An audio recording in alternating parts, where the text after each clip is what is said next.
ಆದ್ಮೇಲೆ ತಪ್ಪಾಗೋ ಬಹಳ ದೊಡ್ಡ ಅಪಾಯ ಇದೆ. ಸಮಯವು ವೇಗವಾಗಿ ಬದಲಾಗ್ತಿದೆ. ನಮ್ಮವರನ್ನು ಯಾರು ಸಂವಿಧಾನವನ್ನು ಪ್ರೀತಿಸ್ತಾ ಇದ್ರೋ ಅವರನ್ನು ಒಳಗೊಂಡಂತೆ ಜನರು ಹೊಸ ಸಿದ್ಧಾಂತಗಳ ಕಡೆ ಚಲಿಸ್ತಾ ಇದ್ದಾರೆ. ಅವರು ಜನರಿಂದ ನಡೆಯುವ ಸರ್ಕಾರದಿಂದ ಬೇಸತ್ತಿದ್ದು ಜನರಿಗಾಗಿ ವಿಷಯದ ಬಗ್ಗೆ ಅಸಡ್ಡೆ ಹೊಂದಿದ್ದಾರೆ.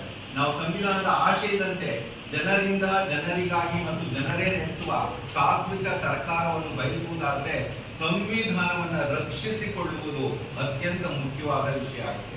ಜನರಿಂದ ಜನರಿಗಾಗಿ ಮತ್ತು ಜನರ ಸರ್ಕಾರಗಳ ತತ್ವವನ್ನು ಪ್ರತಿಪಾದಿಸಲು ನಮಗಿರ್ತಕ್ಕಂಥ ಒಂದೇ ಒಂದು ದಾರಿ ಸಂವಿಧಾನ. ಆ ಸಂವಿಧಾನದ ವಿರುದ್ಧ ಇರ್ತಕ್ಕಂಥ ದುಷ್ಟ ಶಕ್ತಿಗಳನ್ನ ಗುರುತಿಸಬೇಕಾಗತ್ತೆ. ನಾವು ಅದರಲ್ಲಿ ಯಾವುದೇ ವಿಳಂಬವನ್ನ ಮಾಡಬಾರ್ದು.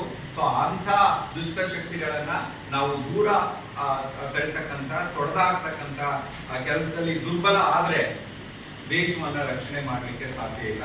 ಸೊ ನಮಗಿರ್ತಕ್ಕಂಥ ಏಕೈಕ ಮಾರ್ಗ ದೇಶವನ್ನ ರಕ್ಷಣೆ ಮಾಡಲಿಕ್ಕೆ ಸಂವಿಧಾನ ಅಂತಕ್ಕಂಥ ಮಾತನ್ನ ಅಂಬೇಡ್ಕರ್ ಅವರು ಸಂವಿಧಾನ ರಚನಾ ಸಭೆಯಲ್ಲಿ ಅಂತಿಮವಾಗಿ ಸಂವಿಧಾನವನ್ನ ರಚನೆ ಅಂಗೀಕಾರ ಮಾಡುವಾಗ ಹೇಳಿದರು.